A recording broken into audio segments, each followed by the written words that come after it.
a bug-out zombie like this. When he opens the box, he finds a roll of toilet paper. It seems he spent 6,000 gold on who knows what because his money is gone, and he's standing there, devastated. The next moment, he appears nowhere house full of resources. He grabs something and says he's going to check on what Big Idiot is doing outside. Big Idiot is out there taking care of everyone who comes near. Our boy starts walking around collecting various items. He also obtains a sword ring, and the system congratulates him for it, saying that the new item can be fused with his current sword. One of the items is a scarecrow that attracts nearby creatures. Another is a boxing glove that gives a 5% chance for his attacks to deal additional damage, and then there's a long sword that adds 3 more strength points. He equips the glove and the system asks if he wants to fuse the 2 swords. He knows that with a fusion function, you'd have to be really unlucky to come out worse off in the end. The problem is that his hack only affects item drops and nothing else. However, he decides to fuse them anyway because the creatures are getting stronger, and he leaves new weapons. He confirms, and the 2 items begin to fuse. The system asks him to wait 30 minutes. While time passes, he has his usual feast. Unsurprisingly, he ends up with an even better weapon. It's a decapitation sword that increases his attack speed every time he finishes off an enemy. He comments on how lucky he is, that of course, no one is surprised, right? He calls Big Idiot telling him it's time to head to the bookstore. He sends Big Idiot ahead to attract the creatures, while our boy sneaks up from behind, finishing them off with his spinning sword. With that he advances to level 9, and now he needs 1000 XP to reach level 10. He calls Big Idiot over and tells him that now they're going to clear the rooftop. Half an hour later, he gathers the creatures there and tells Big Idiot to activate Berserker mode. Immediately, the big guy starts warring and his shirt explodes. Our boy tells him to charge and wipe out everything in sight. With that, poor Big Idiot charges alone, while our boy sits back sipping tea calmly. He watches, realizing that this Berserker mode is even stronger than he thought. Combining the creature's natural abilities with the Berserker mode essentially doubled his attributes. It's a perfect combination for a creature that relies solely on raw stats. After that, Big Idiot enters his cooldown period. The Berserker ability fades and he collapses to the ground, exhausted. He enters a recovery state where he can eat 30% faster. Our boy pours a potion into his mouth and walks around while the auto-loot collects everything in the area. One of the items is a silver chest piece that creates a barrier around him when he's attacked, and another is a potion that helps recover energy for a few minutes. He then uses a scroll to strengthen the blood ring. The item levels up, giving him more strength, physical power, and the ability to absorb more energy. He continues in this rhythm, killing creatures, collecting items, and evolving. He checks his attributes and realizes that he's ready to move to another region.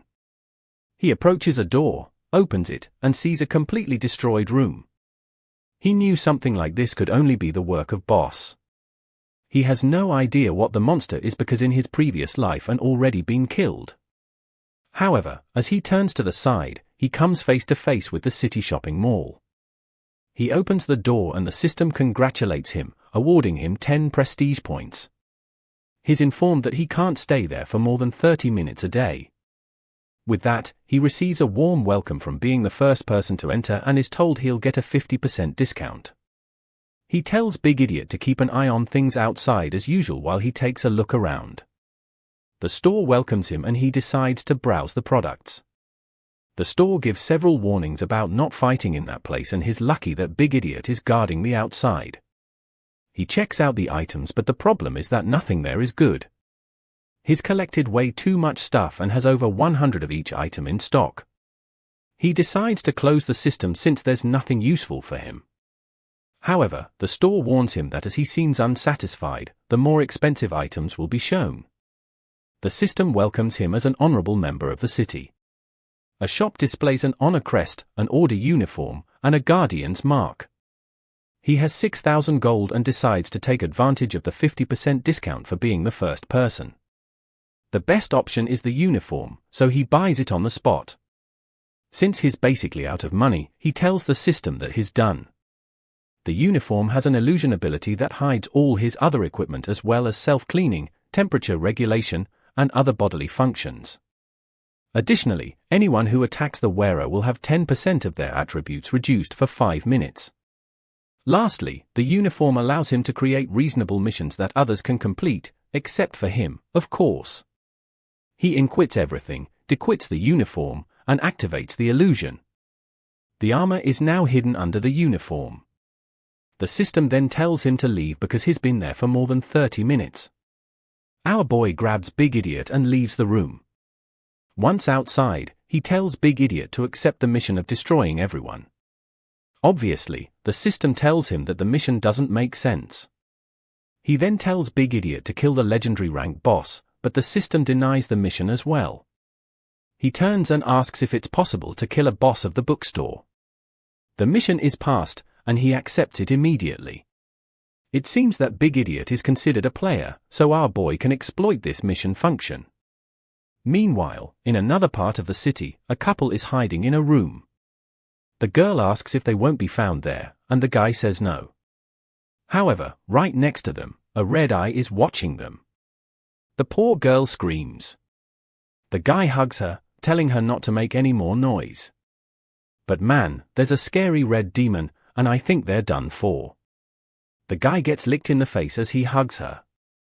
With that, he runs, telling Xiaomi they need to survive. He literally sees the light at the end of the tunnel. However, she gets licked on the leg and is pulled away, and man, there wasn't even time to save her before she's reduced to nothing. I thought he was going to be a coward and run, leaving her behind, but he goes back for the fight. Obviously, time passes. Our boy and Big Idiot enter the room. The couple is still being devoured by the red demon. Our boy, seeing that, says that for weak people dying in the apocalypse is a kind of freedom, and that they would only suffer otherwise. At least, they scream enough for him to find the creature. The system mourns that the creature is a zombie that went through a profession change, just like a human. Bosses, of course, evolve their profession much faster than regular zombies. Typically, creatures like this can eat human brains to become smarter. In front of him is a tracker, a bronze-ranked boss. The creature has a ton of stats, level 10, and a bunch of abilities. The creature is watching him confused. It starts pacing, lying down as it watches. The system then mourns that the zombie has been detected, and a mission is triggered. The tracker's resentment. It seems that this guy was an administrator who suffered in the library, and upon becoming a zombie, he decided to kill everyone who reads books. To understand how the creature fights, our boy first sends Big Idiot. Big Idea approaches and goes in for an overhead strike. However, just as the attack is about to land, the creature starts to disappear. It turns into a shadow and reappears on the other side of the room behind him. It leaves toward his blind spot to hit him in the neck. However, Lindsay seizes the distraction and slashes the creature's hand. He sneaks up from behind and says, "This is too easy." But man, as he goes for the slash, the creature sprouts 2 more arms and blocks the attack. Then our boy activated his slash and cut off 2 more arms. The little creature ran off desperately, screaming for help in zombie language. Our boy commented that this was way too easy. He counted to 3 and activated his pursuit boots. As soon as he got close enough, he threw his boomerang sword. When it hit, he activated the explosive slash, killing the creature instantly. He gave more experience and a bronze-ranked piece of equipment. The issue, though, is that he'll be stuck at level 10 until he can change his profession. As if having enough power wasn't already an advantage, the system grants him a new hack for reaching level 10. He wonders what it will be, and the system immediately shows him the young talent, which allows him to have 2 professions. He's congratulated and he smiles, thinking that with this, maybe he could dominate the whole world. Even he has realized that this hack is pretty unfair to the other players. He hears some zombies approaching and with his eyes closed, activates his spear, defeating all the monsters. He picks up his staff and tells Big Idiot that they need to head to the upper floor. He opens the stairs, sees a few zombies, and orders Big Idiot to deal with them.